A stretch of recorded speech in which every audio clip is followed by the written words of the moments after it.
আসসালামু আলাইকুম আমার প্রিয় ইউটিউব পরিবার, কেমন আছেন সবাই? আশা করছি আল্লাহ তাআলার অশেষ রহমতে আপনারা সবাই ভালো আছেন। আলহামদুলিল্লাহ আমরাও ভালো আছি। রান্নাঘরে কর্মব্যস্ততাকে নিয়ে আরো একটি ব্লগ শেয়ার করছি। আজকে বিফ তেহরি রান্না হচ্ছে, তো ভাবলাম রেসিপিটি আপনাদের সঙ্গে শেয়ার করি। গরু মাংসগুলোকে ছোট পিস করে কেটে নিয়ে তারপর ওয়াশ করে রেখেছি। আর এবার কড়াই বসে তার মাঝে সরিষার তেল দিয়ে নিচ্ছি। তেল গরম হয়ে আসলে তার মাঝে পেঁয়াজ কুচি দিচ্ছি। পেঁয়াজ কুচির পরিমাণটা আমি একটু বেশি দিচ্ছি, কারণ আমি বেরেস্তা উঠিয়ে নিব।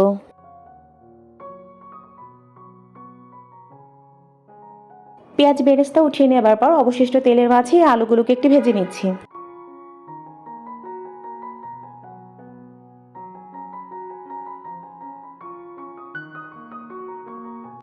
এখানে এক প্যাকেট রাঁধুনি তেহরি যে মশলাটা রয়েছে রেডিমেড, সেটা খুলে নিয়েছি। আমি 3 পট চাল এবং 1 কেজি মাংস মিলিয়েই কিন্তু তেহরিটা রান্না করছি। যেহেতু আমি প্যাকেট মশলাটাই ব্যবহার করছি, তাই আমার কিন্তু কোনো ধরনের ঝামেলা ছাড়াই আমি ঘরোয়াভাবেই আমি তেহরিটা রান্না করে নিতে পারছি। আলু ভেজে উঠিয়ে নেবার পর সেই তেলের মাঝেই কিন্তু আমি গরু মাংসটা দিয়ে একটু কষিয়ে নেবার পর যে মশলাগুলো রেখেছিলাম সেগুলো একত্রে দিয়ে নিচ্ছি। মশলার মাঝে মাংসটাকে আমি খুব ভালোভাবে কষিয়ে নেব। এরপর পেঁয়াজের বেরেস্তাটাকে একটু হাত দিয়ে আমি হালকাভাবে আলতোভাবে ভেঙে তারপর দিয়ে নিচ্ছি। এরপর মাংসটি কষিয়ে নেওয়ার জন্য আমি লিকুইড দুধটা ইউজ করছি। তার সঙ্গে 2 চামচ পরিমাণ টক দই দিয়ে নিব। সব কিছু মিলিয়েই কিন্তু আমি এবার মাংসটাকে কষাবো, কোনো ধরনের পানি ইউজ করব না।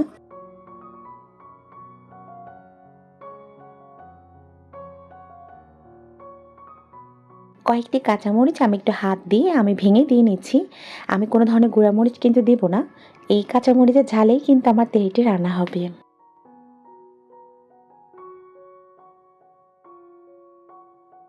অবশ্যই মাংসটি কষিয়ে নেওয়ার জন্য একটু সময় তো লাগবে। খুব ভালোভাবে মাংসটি কষিয়ে যতক্ষণ পর্যন্ত যে ঝোলটা রয়েছে সেটা টেনে না নেয়।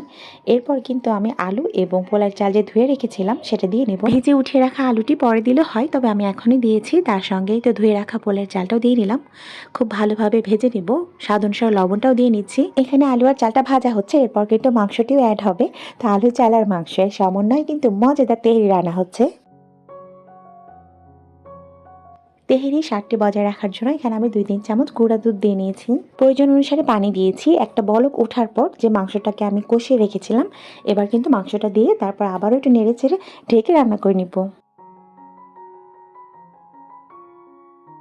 বাসায় ঠিক সহজ উপায়ে আমি এভাবেই তেহেরি রান্না করে থাকি। চটপট রান্না যেদিন প্রয়োজন হয় এভাবে রেডিমেড যে তেহেরি মশলা রয়েছে সেটাই ব্যবহার করি। আর এটা কিন্তু খুবই সহজ পদ্ধতি, আমরা সবাই রান্না করতে পারি। তবে মাঝে মাঝে প্রসেসিংটা আমরা বুঝতে পারি না যে কখন কী পদ্ধতিতে আমরা আসলে রান্না করব। তো আশা রাখছি যারা এই সমস্যায় ভোগেন তারা আমার এই রেসিপিটা দেখে সহজ একটি সমাধান খুঁজে নেবেন। আজকের মতো ভিডিওটি এখানেই শেষ করছি। সবাই ভালো থাকবেন। আগামীতে ফিরবো নতুন কোনো ভিডিও নিয়ে। আল্লাহ হাফিজ। আসসালামু আলাইকুম।